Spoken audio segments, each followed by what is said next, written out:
उद्धव ठाकरे जी का लक्ष्य ये रहे है कि बेटा उनका मुख्यमंत्री बन जाए। स्टालिन साहब का भी लक्ष्य है कि इनका बेटा मुख्यमंत्री जाए। ममता बनर्जी जी अपने भतीजे को बनाना चाहती, लालू जी बेटे को बनाना चाहते। इसमें गठबंधन कहाँ है भाई? ये बेटे बेटी दामाद और भतीजों को सत्ता पर बिठाने के कार्यक्रम से, स्वार्थी कार्यक्रम से एक साथ आए हुए परिवारवादी पार्टियों का जमावड़ा है। उसको बिखरना ही, ये संतरे की तरफ बिखर जाएंगे। मेरी बात याद रखना।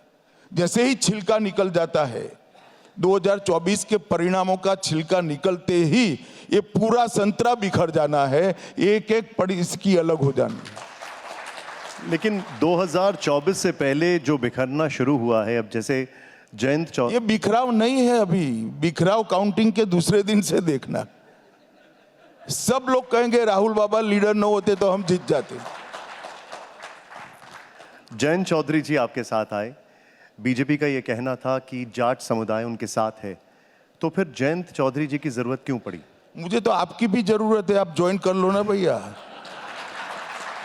मेरी पार्टी देश के अंदर परिवार नियोजन में मानती है।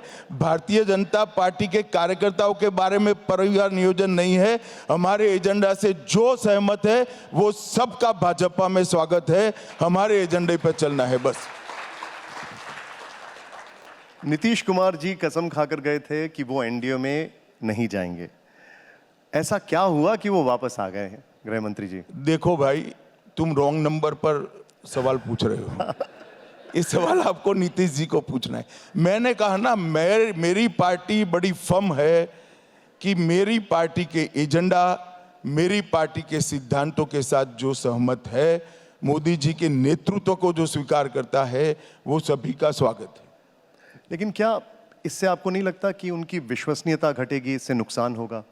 वो तो जनता तय करेगी। आप मत करो यहाँ एक कमरे में बैठकर विश्वसनीयता। आरजेडी आरोप लगा रही है कि अगर नीतीश कुमार ने यू टर्न लिया है तो बीजेपी ने भी यू टर्न लिया है। मैंने कहा ना भाई, अभी जनता वोट देने वाली है, काहे को इतने उतावले हो रहे हो आप? परिणाम आने दो, मालूम पड़ेगा विश्वसनीयता किसकी घटी है, किसकी बढ़ी है। थोड़ा फॉरवर्ड लुकिंग सवाल है गृह मंत्री जी, विधानसभा चुनाव में भी चेहरा क्या नीतीश कुमार होंगे? देखिए, अभी हम लोकसभा का चुनाव लड़ रहे हैं। दोनों पार्टियां बैठकर सारी चीजें तय करेगी और कुछ तो हम पर छोड़ दो। अब अगला सवाल भी इसीलिए है, लेकिन मैं जानना जरूर चाहूंगा, उद्धव ठाकरे अगर वो वापस लौटना चाहें तो फिर? इसमें अगर मगर नहीं होता है भाई, कोई टाइटल नहीं निकलेगा। सीधा चुनाव के मामले पर आ जाओ, वरना तेरा टाइम यहीं खत्म हो जाएगा।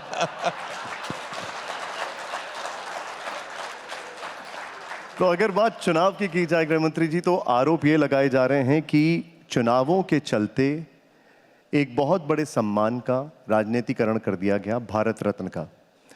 आरोप विपक्ष की तरफ से ये लगाया जा रहा है कि चाहे वो कर्पूरी ठाकुर जी को सम्मान दिया गया हो या फिर चरण सिंह जी को सम्मान दिया गया हो, भारत रत्न का राजनीतिकरण किया गया है जानबूझकर चुनाव से पहले। देखिए, आपने क्रम नहीं जाना है, ना क्रम का अभ्यास करने की तस्दी ली है। पहले भारत रत्न दिए गए, बाद में ये लोगों ने भाजपा के साथ आना मुनासिब किया है, समझा है।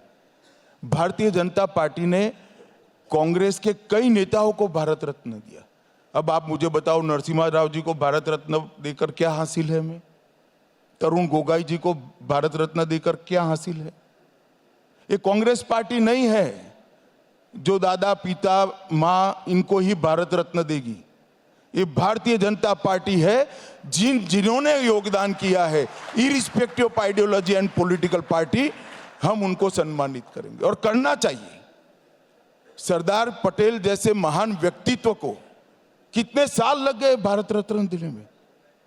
चंद्रशेखर जी ना आते तो शायद भारत रत्न न मिलता। इस तरह से पद्म पुरस्कारों का और गौरव देने वाले पुरस्कारों का आवंटन राजनीतिक रूप से नहीं करना चाहिए। भारतीय जनता पार्टी और एनडीए और मोदी जी ने भारत रत्न पर या पद्म पुरस्कारों पर जिनका अधिकार था उन तक पहुंचाने का काम किया। पहले तो कुछ चंद पत्रकारों की सिफारिश से भी मिलते थे, अब आप कर देख लो।